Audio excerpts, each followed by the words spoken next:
My name is Michael, and tonight I'm going to show you how to hot wax a snowboard. First, let's cover the materials you will need.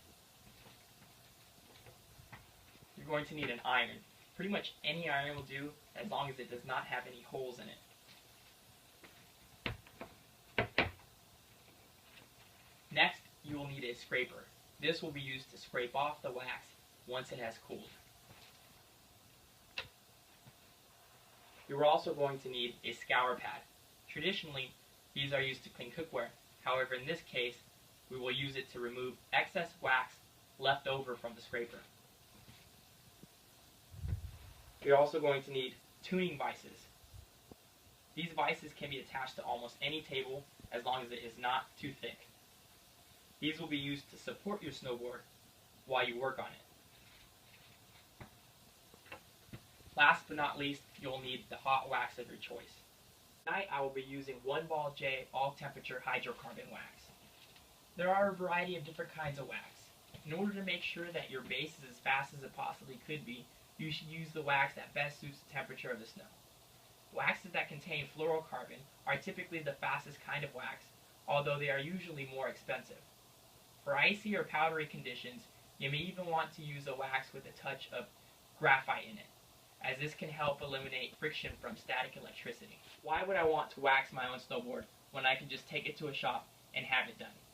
The answer is simple. You get to choose your own wax. Most board shops will use cheap wax, and they often lack attention to detail. For the fastest possible base, you have to do it yourself. So let's get started. First, you will have to turn on your iron and set it to the appropriate temperature.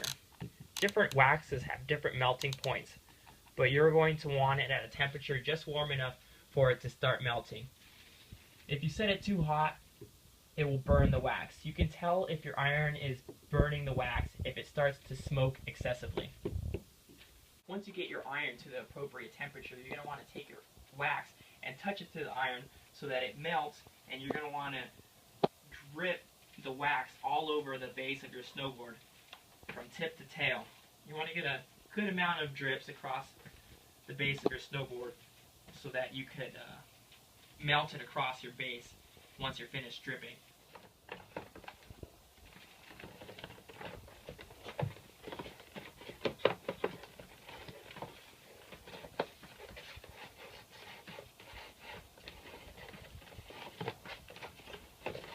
Once the wax has cooled, you're going to want to take your scraper and proceed to scrape all of the wax off of the base of your snowboard, like so.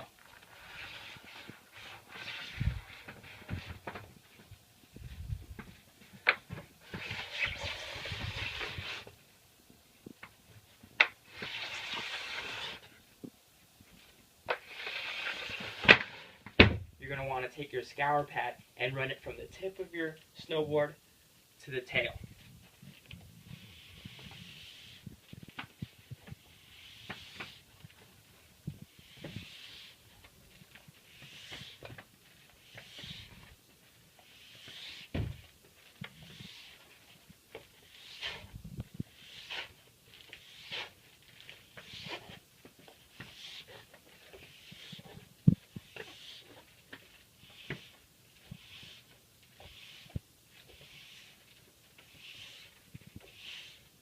Once you are done running the scour pad across the base of your snowboard, you're left with an ultra smooth, virtually frictionless base, and you're ready to hit the slopes.